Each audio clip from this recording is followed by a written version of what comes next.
Hello and welcome to the first in theatre training video looking at the EOS Family consoles, and we are starting off with how to patch. So we've opened the first in theatre base file. As you can see, it's got the colour palettes in the bottom left, the cue list in the top left, and on the right will be the tombstones. So we've opened the first in theatre base file, and we now need to save our own file for this new show. So we're going to click the arrow in the bottom right, hit file, hit save as, and we're going to choose a location to save our new file. For this training video, I'm going to save mine onto the desktop, but you can save yours wherever you like. We're going to then double click on new folder indicated by the green bar, and that will give us an option to label our new file. For this, I'm going to call it the first in theatre test file.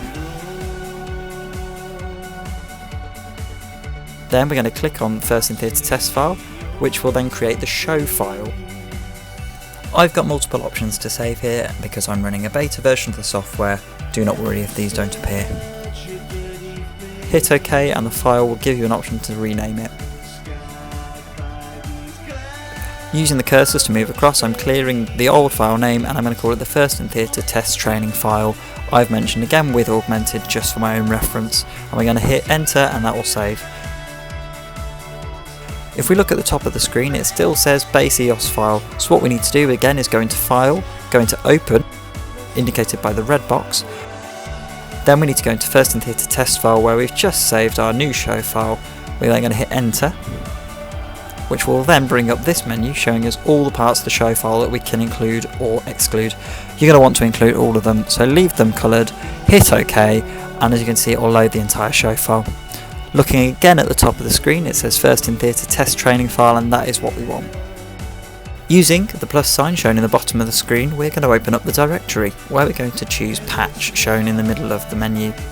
Opening up patch, everything will turn blue. This shows that we are working in blind mode, and nothing that we put into the command line here will affect live fixture values. So what we're going to do is we're going to move down to the bottom right hand side of the screen where we've got the arrow, and we're going to open up that screen. Typing in channels 1 to 6 will then bring up the patch screen. We're then going to click type, and we're then going to click show because that has all of the fixtures that First in Theatre owns. Selecting dimmer, which we'll use for the 2 alpha packs that we will be patching. We're going to start with channel 1 by typing 1 at 1, or if you're using a laptop or normal keyboard, 1A1. So following this, we're going to create a 1-to-1 patch, so 1 at 1, 2 at 2, 3 at 3, etc. all the way up to 6. The next step is labelling these channels to indicate where they are on stage so that it's really easy to problem solve. I'm going to label 1 to 6 by using their purpose, i.e. stage right pool, centre stage pool and stage left pool.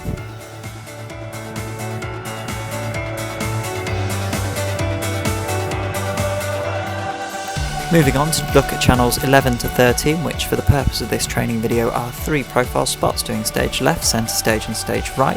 I'm going to start by addressing them 7 to 9, which will be for the next alpha pack, and then labelling them according to their purpose. Moving on to channels 21 to 28, which are LEDJ hex paths. We're going to click type and we're going to go into the show menu. As you can see, there are 2 types of hex paths shown in the show settings. One is the 6 channel version and one is the 10 channel version. Selecting the 10 channel version, you can see that our 8 units have been selected and they've all been assigned a type. When labelling these units, what you can do is select 21 and 22 and label them together to give them the same label. So for the purpose of this training video, stage right stand and stage left stand. Moving on to the backlights, the unit furthest stage right is going to be labelled SRR, indicating that it's furthest across to stage right, and the unit that is furthest stage left will be SLL. Moving on to the battens, we're going to select channels 31 and 36, which are going to be our Equinox battens. We're going to use these in 8 cell mode, giving us the most options and more to play with. Finding it, we're going to select it there using 26 channels, and as you can see, each cell is shown individually using a point number. That's cells 1 to 8. You do not have to address them individually, you can address the unit as a whole, and then that will automatically carry on to addressing all of the cells. Then, selecting 32 through 35, we're then going to patch the Stairville LED battens. Again, using 8 cell mode, this will be indicated by the decimal points. Moving back to the hex paths that we did earlier, We're going to address 21 with the starting address of 11. As you can see on screen, it gives you the final address for that unit, which is 20. This indicates that for channel 22 we can begin with a starting address of 21. This then follows on, making it really easy to patch, knowing which addresses are free. For channels 31 to 36 we're going to put them on a second universe. The way to do this is 31 at and then 2/. The 2/ indicates that they are going on to universe 2. You don't have to do this for universe 1 if you don't want to, but I think it comes in handy, especially just to keep your show file in order. Looking at channel 31 now, we can see that we've given it the starting address of 1 on universe 2, and all of the cells have individually addressed themselves. Looking at the first value for 31, we can see that the final address was 26, meaning that for channel 32 we can start with universe 2, address 27. Again, all of the cells label themselves, and this is just a repeatable process where you check the last final address of the unit before and then move on to the next number.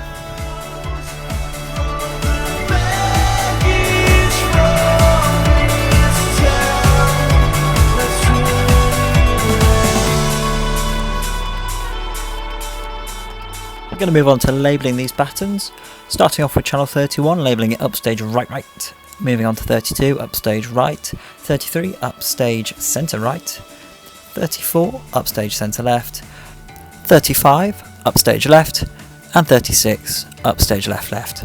Again, making it really clear which unit we're talking about. So if we're looking at changing 31 to 36 and making them part of universe 1, this is really easily done. So you select channel 31, hit at, and then do 1/. You don't need to clear the address or put in the starting address again. Just typing in 1/ and hitting enter will immediately move everything from universe 2 to universe 1. If you are going to clash with any other fixtures you've already patched, you will get a warning message. Don't do anything, take a moment to read the message and see what it recommends that you do next. Then hitting live on either the elect key or the virtual keyboard up in the top right takes us back to the normal programming menu. Hitting format changes the view of the tombstones, making it more compact and easier to see. And that brings us to the end of this first in theatre training video on the EOS Family consoles. We're really curious to hear what you have to think about this training session and what you'd like to see in the next episode. And if you visit our website, we've got a short survey where you can send us your feedback and thoughts from this video. Thank you very much for watching, hopefully see you next time.